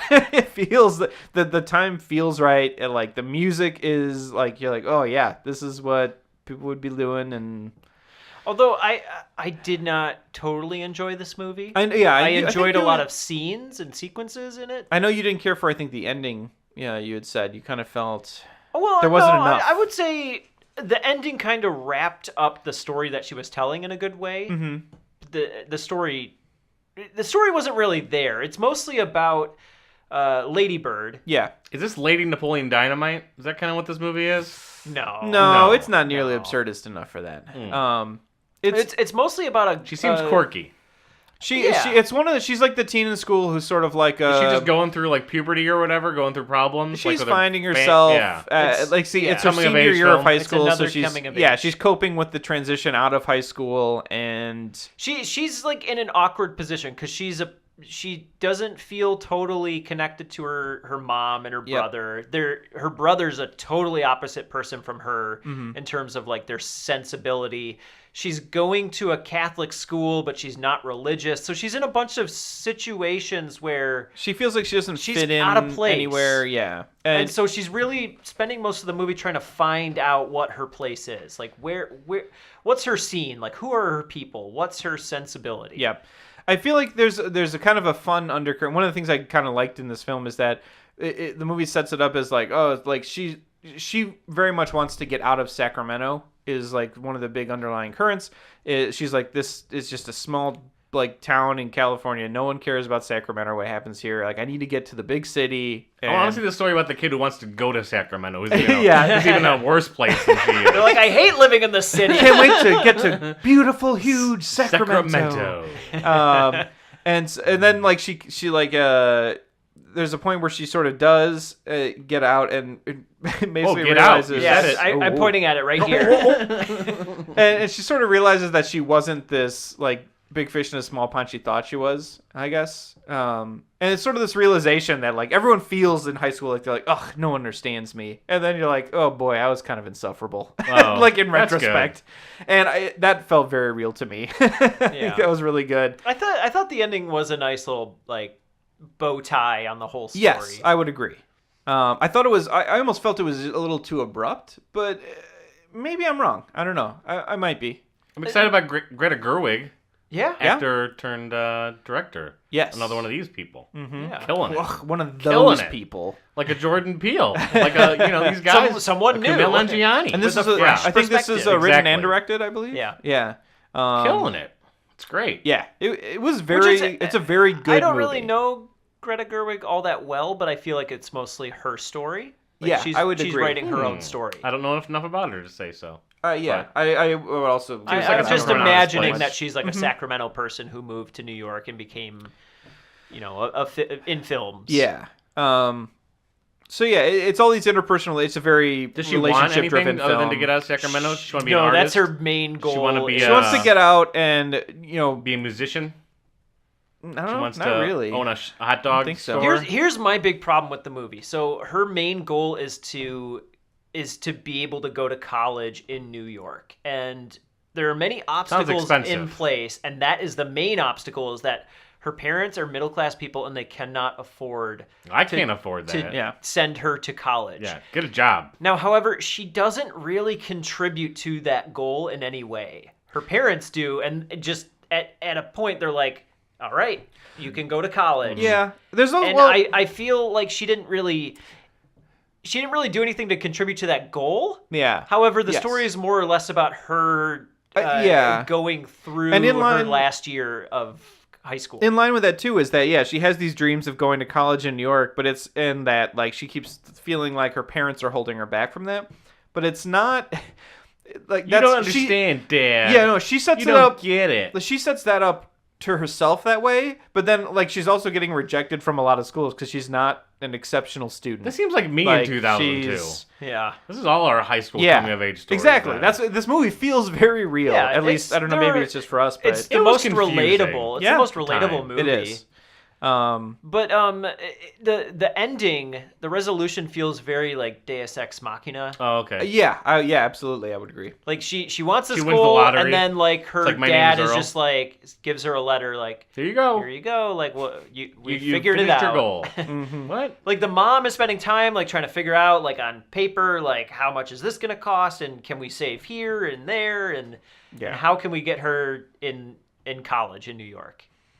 There were a bunch of like side stories that I wanted more of, and I feel like that's silly because the interplay between her and her parents and like in general was very interesting. But like, I wanted more of her brother's story. I thought he was underutilized in the film. Yeah. And her brother's also married, and like so his wife also lives with them. They're all living in the same house, and I like the two of them were very interesting characters that I wanted more of. I enjoyed how they ended the brother's storyline, though, even though he wasn't quite in the movie. Yeah. I think they ended in a really good scene. I got bits of that, and I'm like, oh, I want more of this. It was really interesting. So I want to know more about the dad.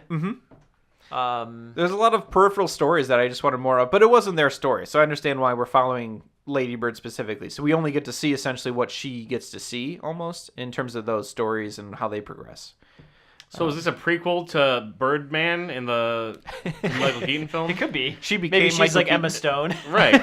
There's a lot of like, just put Bird in the movie. Is that how we're trying to scapegoat into the Oscars? I want to figure this out, guys. Well, Lady Bird, she gave her name. Yeah, that's in the trailer. Yeah. Oh, is it? I'm just talking about birds in movies. Bird movies? The Birds. That was nominated for an Oscar. Come on. Yeah, Birdemic. Birdemic was not nominated. Okay. Nobody saw that film. The Crow is another movie. Oh boy, The Raven with John Cusack. You guys remember that got made? No. That was a film that happened. Like The Raven, like Edgar Allan Poe? You blinked and you missed it. Oh my. Did it come after or before 1408? That was like 3 years ago. It was recent. I only picked John Cusack movies that are before 14. It was an Edgar Allan Poe action film starring John Cusack. What? Oh no. I'd see it. No, nobody did. Put it on the list. No, not on the list.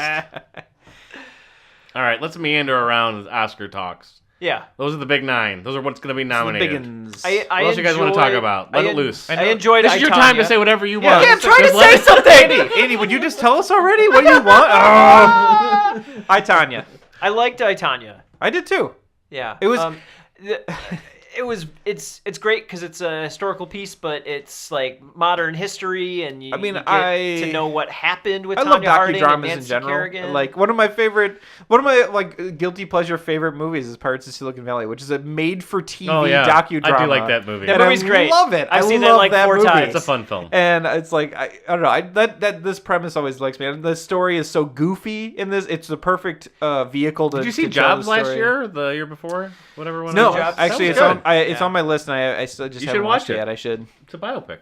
Mm-hmm. Now, I think that the only thing that I, Tanya suffers from is not knowing... Kneecap getting hit with a pipe? The second thing that I, Tanya suffers from is that it doesn't know what genre it wants to be. Ice skating genre didn't hit it? Well, no, it wants to be a drama, but then at times it's like, no, I'm a comedy. It's a drama. That's what with Battle of the Sexes. It's like year. they went on to make a drama film and then realized that the story they were doing was too funny to not make it almost a comedy. It's a silly film. And so like it makes sense silly. though because it's trying to tell almost like Tanya Harding has a fairly tragic backstory. I think you watched the actual documentary on her. Oh my god! And so if I highly recommend anybody to go watch The Price of Gold, which is the ESPN 30 for 30 documentary. It explains everything, and it is incredible because it kind of humanizes Tanya Harding. And the film does touch on like the idea that like she was constantly kind of getting shit on by a lot of the other figure skaters and the associations she because wasn't she's the look. Yeah, she wasn't the look that the American figure skating. But she was so good that she kept progressing within the sport. Like that's she's the first American to complete a triple axel at an event, at an Olympic event. Person in general. I thought the men had done it, but sorry. First female to do that at an Olympic event. Yeah, and it's like and they do really touch upon that in the film about like how good she really was. Like she was a very good skater. And was and then she's getting held back by the figure skating association. Her mom is wrecking her life in ways. Her ex-husband is like wrecking her life in ways. It's just like there's so many adversities coming at her at the same time. She's dealing with a lot. Yeah, and it kind of explains how she became who she was. Because like she talks about in the documentary about having to like basically hand sew all of her costumes, whereas Nancy Kerrigan like she had sponsors and like people would give her costumes. And those things are like thousands of dollars for those costumes. Yeah. It's insane how much they cost. And like she wasn't picking the right music to do her shows to. Like the triple axel that she does, she's literally dancing to 1989 Batman music. Yep. And like people are like, it's an incredible moment for her to do that, but people like didn't like that she Disassociation was. with it. Yep. Yeah. They're like, this isn't the image we want. It's for not the figure right skating. look that they wanted. Yep.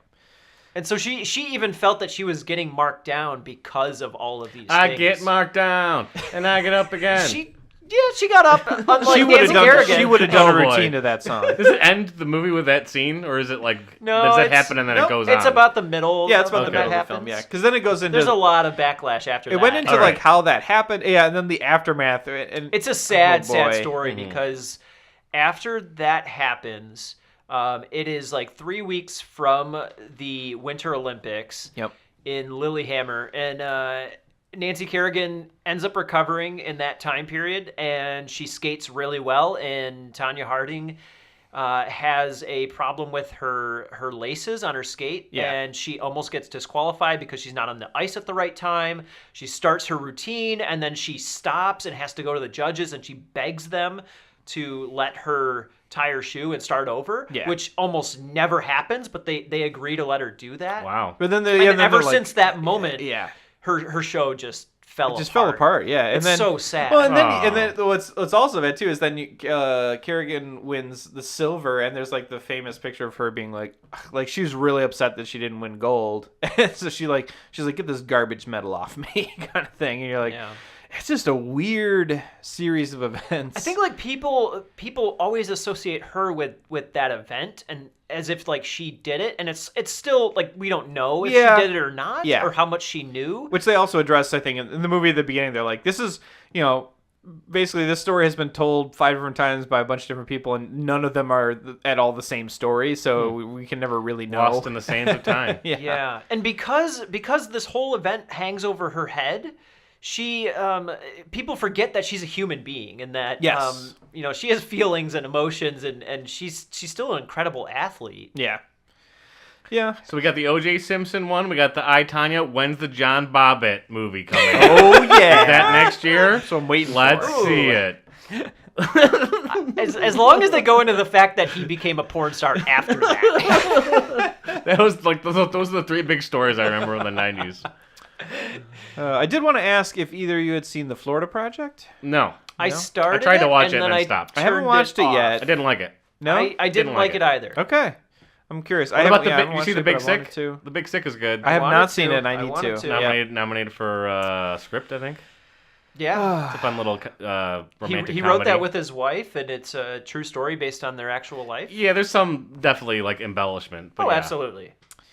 It's Do good. you guys think Baby Driver's picking up any Oscars? Is it nominated for any? Yeah, it's up for best sound mixing. It's up for editing, like, Best and soundtrack. best editing overall. Best. I don't think best soundtrack is. Best soundtrack wins.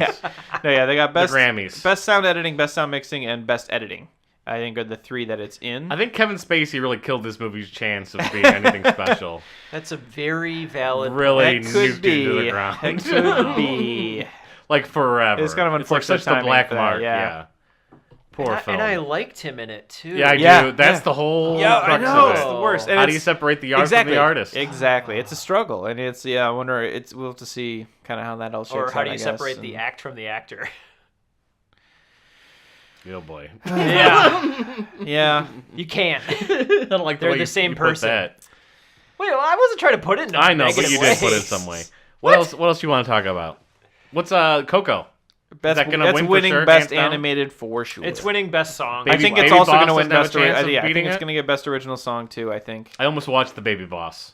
I came real close to hitting the It's play a button boss, on it. baby. It was on Netflix, and I was like, "This is No. nominated for an Oscar." No. This is the the fact Baby that they Boss. can slap Oscar-nominated Boss Baby on that cover. I'm like, ooh, are they struggling Is that it hard Boss to Baby? I find like Baby Boss animated films better. to nominate? I think it's Boss Baby. I like Baby Boss It's Boss better. Baby, I'm gonna yeah. call it Baby Boss instead, though. Oh boy. Pixar also has a short film this year that no one saw because It got yanked. it got yanked It was so from bad. in The front of Olaf Coco film. for this Short film. 20-minute Frozen featurette that was bad, real bad. They put it on the DVD though. So or whatever. I did not hear about this ahead of time, which apparently a lot of people did. I'd never heard of this. So I went to see Coco because I see every Pixar film. Did you see the short? And I got to. I'm sitting there. I'm super geeked because their shorts are so good. I like last year's Sandpiper was extremely good. I liked Sandpiper a lot. Was that from Moana? No, Moana had the one where it was like a body, the brain and the stomach kind of like competing with each other, or brain and the heart. Was it In and Out? Which was also really good. Inside Out. I've been saying In and Out all podcast. Inside Out's a different movie, but the short they had in front of Moana was a really good one too, which was also nominated I think for short. But Sandpiper was about like a little bird on the beach learning how to be a bird that lives on a beach. It's a strange story, but he's afraid of water and like that's like a part of their life. So it's like the parent is trying to like show him it's fine, and it's really really good. They're so good at telling stories with zero dialogue. I want to see Coco. I haven't seen it yet. Coco is phenomenal. It's nice. Visually, it's incredible. The music was amazing. I wanted more or like diegetic music in the film. Like the soundtrack's good. It's like Michael Giacchino, who does like all their films, but the songs they perform in the movie are done by a whole slew of different people, and they're phenomenal. They're really really good. I've heard it's like Beetlejuice. Yeah, it is. Said I'm excited. Yeah, it is very similar to Beetlejuice. Yeah, there's like excited. a underworld. I heard that from somebody. Yeah. Somebody said it that. was a rumor going around. I think I heard a podcast where someone was talking about it. But yeah, I got really excited. I wanted to see the Pixar short for this film, and then Frozen comes on, and I was like, oh great, it's like a Frozen short. I still haven't seen Frozen. It's a 20-minute That's too thing. long. 20 minutes. I That's sat too there saying, why am I watching it? And 90% of it is a song by the Olaf the Snowman, who's my least favorite character from Frozen. Ugh. It's so bad. It was so bad. And I can just picture like a bunch of guys like suits sitting in a room being like, well, we're worried not enough people are going to go see a movie about Mexican culture. Throw the whitest property we have at it. And I'm like... ugh. Did Logan get nominated for something? It I did. think it It got did. its best exciting. adapted screenplay, I believe. Logan right. came out this year? Yeah. What the- Right. It came out, I what? think, in like May, I think, or was it? I thought it was like February. maybe it was. I early. thought it came out like 2 years ago. Yeah, it came out early last year. That movie's so freaking good. I'd say it's up for adapted screenplay. So we'll have to see. I'm kind of curious. Like, I feel like that's a dark horse to win that one. Sure.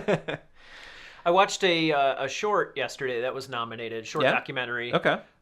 It was about a woman that was pulled over for a speeding traffic stop, and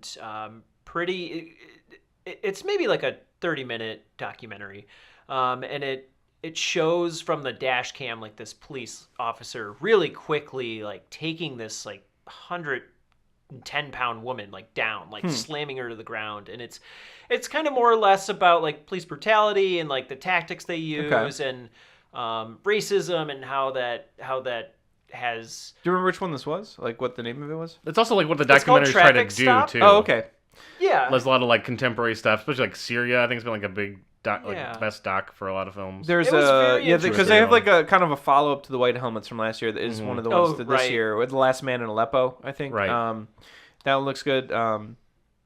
There's a short documentary I want to see called Heroin, which I think is on Netflix. It's a Netflix produced. Netflix bought that one. I think that's a feature. Yeah. Oh, it might be. I believe. Faces, I think is one, like, or something like that is another one that everyone's been talking about that I want to see. So, from what I understand, like the short and feature docs this year have all been exceptional. They're always really, gut-wrenching. really good. Yeah, they're always yes, they really are. sad and gut wrenching. They really are. I saw I love watching all them, 5 though. of them last year, all the shorts, and they were all sad and depressing and awful and great. Yeah. Yes. But boy, do they make Which you is feel like that's a exactly sack of what they want you to feel. sad. Yeah. They're telling you something. They're telling you what's going on. I'm curious. Like, I know for animated shorts this year, like I said, no one saw the Pixar one because it got pulled essentially from in front of Coco. But apparently, it is like one of the least likely to win, from what everyone's been saying. That field, I guess, this year is super strong. And I was reading some of the descriptions, like, is it Kobe Bryant has produced a documentary with like one of the like some old animator from Disney about basketball that looks really cool. It's like pencil drawn nice. animation, looks really cool. there's like two others that are fantastic. I can't remember what they're about now, but like all the small fields this year, I feel like those are the artistic extremely things. strong and sound very interesting. Films, and I really need to delve into them this time. Usually, it's hard to find them sometimes, but the documentaries are getting easier just because Netflix picks up so many of them. Mm-hmm. They also have a couple of movies. I think Mudbound is stuff. It's got an original song, and I think there's an Amazon movie that's nominated for something too. I think adapted screenplay it's also up for. So. Yeah. So Netflix and Amazon are going to make their way into the Oscars. I think Mudbound also Mary J. Blige. Mary J. Blige is the first person ever to be nominated for like best song and best supporting actress. Yeah, I think you're right. Yeah, there's a lot of should have been David Bowie in Labyrinth. Ooh. Should have been. Wow, what a miss. What a snub. Oh, no. Don't anger our fans. We got a lot of Labyrinth fans, Andy. I have no idea. Yeah, sorry. My bad. Yeah. So, it's going to be, I think it'll be an interesting Oscars this year. Hopefully it doesn't last for fucking 4 hours. It's going to be forever. It's going to. God damn, it's so damn long. They're going to start it at 8. Or 7 or whatever it is, and it's going to go until. I feel like 12. the Academy is always like the last 3 for the best. Every year the Academy's like, why do less people watch the Oscars every year? They try to rush through them, and I'm like, because it's 90% commercials and it's 4 hours long on a Sunday. I'm gonna put it out there because like I know that they have the side Oscars that they do, the technical Oscars. Yeah, that they don't show. Yep. They'll show you snippets of it, but like. They have to take sound engineering, sound design, throw those over to that category because there's just too many categories to get through. While they're running a commercial, just put a little box in the corner of those categories winning. Yeah. Look over there if you want to see it. Yeah, I mean... Yeah, don't even account for commercials. Just let it keep going. Yeah, I also think they could do, like, they were talking this year about the Winter Olympics and watching the Canadian broadcast of the Winter Olympics where for commercial breaks, they would do picture-in-picture during commercial breaks. Like Brilliant. Yeah, and I'm like, why wouldn't you do that during a live event? Like, that makes so much sense. But, US TV is not going to do that. US TV is totally too much money on the line. And British. And it's like, yeah, there's better ways to do it. At some point it might happen, but yeah, it's not going to happen like this weekend. And yeah, it's always... Both the Academy and commercials will be very offended if they did picture-in-picture. Yeah, absolutely they would. And so I think it's kind of a struggle to find that balance. And I'm like, I watch it every year because it's like one of those things where I'm like, we can all pick and see who wins. And there's like that added element I think that makes watching it more fun. Yeah. I would not watch it otherwise. Yeah, I would just read about it as a kid and like saw what won, and I was like, "Oh, that's exactly. Fun. Yep. Good. Yeah, I didn't have to sit through that slog. I need to watch the MTV Movie Awards in 4 months. Thank you very much. I got to see who won Best Kiss. That's where my priorities are at as a 17-year-old boy. Oh man, I'm still. My biggest gripe is still that there's no like Best Stunts category. Like that seems bonkers to me. Like because there's usually just like 2 people doing all the stunts. Well, I don't. Yeah, maybe, but they should be recognized. John Wick 2 needs to win that award. They've got makeup, they got costumes, they got sound stuff. Like, why is there not like even in the technical awards? There's no stunt category, and like I remember going and seeing. There's probably a different sort of award show for that. I saw Lone Survivor in theaters, and 90% of this movie are guys falling down mountains, hitting rocks and trees, and it's brutal. It was. Like watching that, I'm like, this is some incredible stunt work, and you're like, well, you'll get like, I'm sure they the stunt union probably has their own awards thing they do, but sure that's and no one knows about it. It's not broadcast. And that's you're not gonna get like that wider recognition for it, and like you see the stunts they pulled for Mad Max, and you're like, that's, it's no one's gonna think about that. Well, it takes time too because I think like Best Animated Feature, that wasn't a category until the early 2000s. Yep. And that was and there's a lot of speculation as to why. Like the old Academy was worried that about too many animated films making it into Best Picture. Was Beauty and the Beast one of the first ones? Was that one of its notoriety? Yeah. And they're like, we don't want to risk actors doing real person acting getting pushed out. But there were some that got nominated for both, right? In the past, like Toy Story 3 got Best Picture and Best Animated. Toy Story 3 is the last animated film that has been in the Best Picture category, and it was the first one in a while that had been there. But yeah, they kind of relegated them to their own space now, and so that's how you end up with Boss Baby getting nominated for an Academy Award. It feels kind of like a shame because there's certain movies that like they probably could stand up against the Miyazaki some films. of these. Any Miyazaki like Spirited film Away, ever made, could have been in the best picture category. No of doubt. that. Absolutely. And a lot of times they don't even get considered because they have their own category for animated. So they're like, oh, we don't think about them for best picture. Why would we? Yeah. And it's like only when you get a film that's like as incredibly strong as Toy Story 3, you're like, oh, okay, I get it. Yeah. But yeah, absolutely. There's movies that could stand on their own that way. So, yeah. So what's your pick to win it? Pick one. In it to Spotlight. win it? No, wait. What? It went to Moonlight. Sorry, guys. The Postlight. I'm gonna say The Shape of Water. Ooh. I'm gonna say that. I think Really? if it's... I'm got a sea sticking monster with in it. my Get Out for now, but my backup pick that is 3 Billboards. 3 Billboards. Trace Billboardos. I mean, I want to say Get Out. Maybe I should just say Get Out because that's the one I want to win. That's why it's my pick. That's my resolution this year. Pick the one I want to win. I haven't even seen it. But I always just pick the one I enjoyed the most. I watched so many of these films this year, and a lot of them I was like, these were good movies, but I didn't feel like one exploded out at me like I would have expected. They were underwhelming. Yeah, I would. That's a good way to describe. I feel like the films this year. Saying the words "Get Out" the best picture is hard. That seems like awkward, but that'd be really cool if it did. The winner is Get Out. Everybody, get Everyone out. collectively stands up.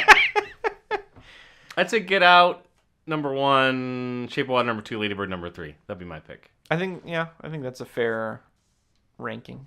Yeah. I think it's gonna be a tough pick. I think the best picture category this year is very close. Well, they're all kind of terrible.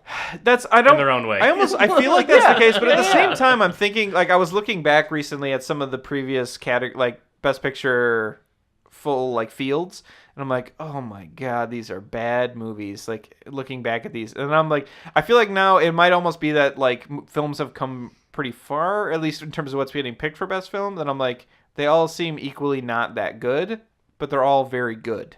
Yeah.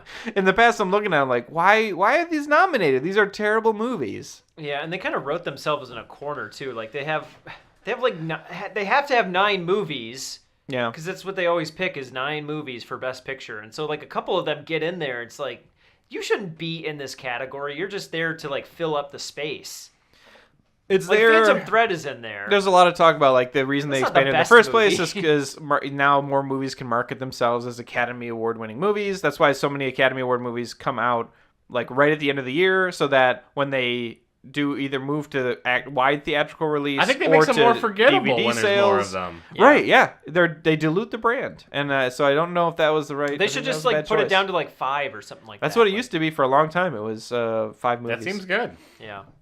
Then they went to 10. Maybe and less then if they you took one want away. to. I don't care. Yep. Make it 3 movies. Because Dunkirk shouldn't be in there. Phantom Thread shouldn't be in there. Maybe even The Darkest Hour shouldn't be in there. I don't know. I think Darkest Hour could get cut, and I would definitely agree with that. I think Post might be able to get cut. I would keep Dunkirk in there because the scope of that film was insane. Yeah. It's a marvel making in and of that itself. movie was technically insane. So I understand appreciating just the effort. It's kind of Revenant-y, where it's you just appreciate the effort that's of something. making that movie. Rather than it being actually good in any sort of way. It's just impressive that it got made at all. Yeah. The scope of that film is just crazy. So I understand that. But yeah, there's definitely looking at this list, there's at least 2 or 3 that could easily get cut, and you're like, yeah, making it smaller is Also, maybe. Big Sick not being on there, I was kind of Yeah, disappointed. I feel like that's kind of surprising when you look at some of the other Sad about films. that. Sickening. Ooh, that's a bad joke.